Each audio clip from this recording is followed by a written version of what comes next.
Good morning, everyone. Who protects you? Who in your life protects you? Think about it. Who protects you in your life? It's time to be thankful for those individuals and to also really to orient and do what we can to be protected. Now, last week, we heard from the first reading where Moses was encouraged to take the Israelites to the promised land, and a land flowing with milk and honey. And then in the gospel, we heard from the prodigal son. We're talking about a land that is available. And that's what the word was for us last week, available. That land is available for you and me. The land flowing with milk and honey. What is it? It's the land of being forgiven in the sacrament of reconciliation and penance. It's a great segue into what we experience today. You know, who in your life protects you? Thought about it, and something that came to me, really, when we look at the first reading, this is in the last portion of the prophet Isaiah, and so it's right before the Israelites are going to be freed from their 70 years of exile. It's the last moments. And he's trying to encourage them that they are about ready to be freed. Can you imagine that? Just being oppressed for 70 years.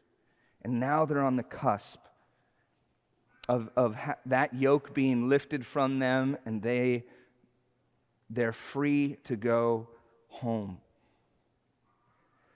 So, and then we hear the gospel in this experience where a woman is caught in the very act of a grave sin. And they're trying to press him to kill her. And Jesus protects her. I thought about it, and I thought about an experience that I had in the Navy. So, after boot camp, and then after basic electricity and electronics school, and then I went to my primary school, which was electronics school, and I'm up in Great Lakes, Illinois, near Chicago, and we're going through. It's a 9-month A school, and they've asked me to be the class leader, and so I'm the class leader going through. We're about halfway through, and there was an instance where the professor left. Navy schools are not like college. All right, college, I go to school for an hour. Oh, I need a break, and then I go to another class. It might be 2 hours. Oh my goodness, if I have a lab, I might be there for 3 hours. Oh, so hard and long, all right? Navy schools, 8 hours. 8 hours every day, 5 days a week, straight. Okay, you might get a little break if the professor is lenient. So, for whatever reason, he left. He left the room, and of course, when the cat is away, the mice will play. All right, so immediately somebody gets up and they start caricaturing somebody on the whiteboard, and everybody's laughing. And then another person gets up and they caricature another person, and they're laughing. But before they could wipe the board, the professor comes in, and everybody gets quiet, and he walks over to the board and he starts caricaturing me, and everyone loses it. And they're laughing, and and then all of a sudden, another professor from another classroom comes in and is irate. And he's like, "Who is the class leader from this class?" And I was like, "I am, sir." It's like, "Present yourself to Petty Officer so-and-so." Now, I can't remember his name. I can see his face crystal clear. But this guy ran a tight ship. And he was feared and revered. Okay, so you never wanted to go to his office. And most guys, if they were class if they were in charge of the class, they didn't make it through the 9 months. You never made it through just because different things would happen or whatever. So I'm thinking, I'm going to be removed of my duty. I don't know if I'm going to have a punishment, other types of things. But I'm shaking in my boots going in, and I present myself, and he looks at me. And now this is in 1989, okay? Navy in the 1989. And so he's sitting at his desk, and of course, he's smoking. And he's smoking. I was like, well, this is what happened, and this is blah, blah, blah, blah, sir. And he's like, Shulkins, you know you're not supposed to have fun in this school. Now get out. And that was it.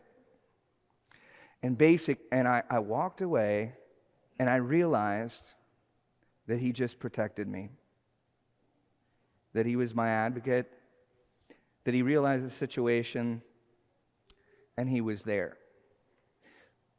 Who's your protector? Who has been your protector in your life? Take a moment and thank.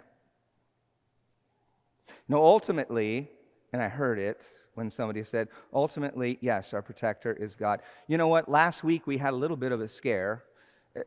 I wasn't terribly concerned because I didn't know. I knew a little bit more than you. So last week we had a little someone who was here that sat in the second row and was a little bit off-putting. Anybody see that person?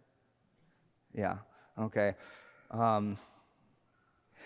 What you don't know is that I'm your protector and that I have a security team in place at Mass. That when something like that happens, they go into swing. And you might have noticed a few people moving in that direction.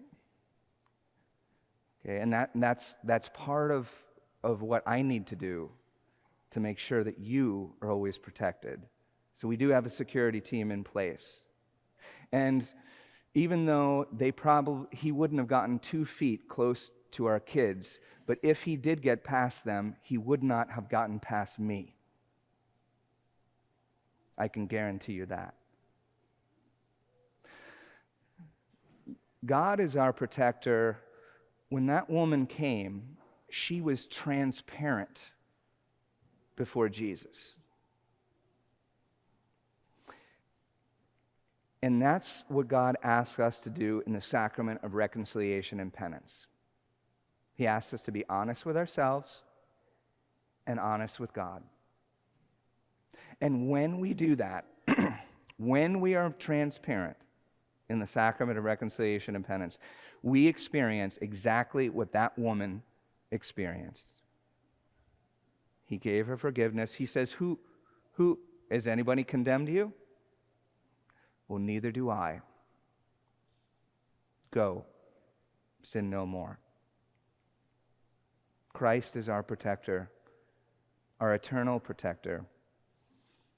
But this is the key.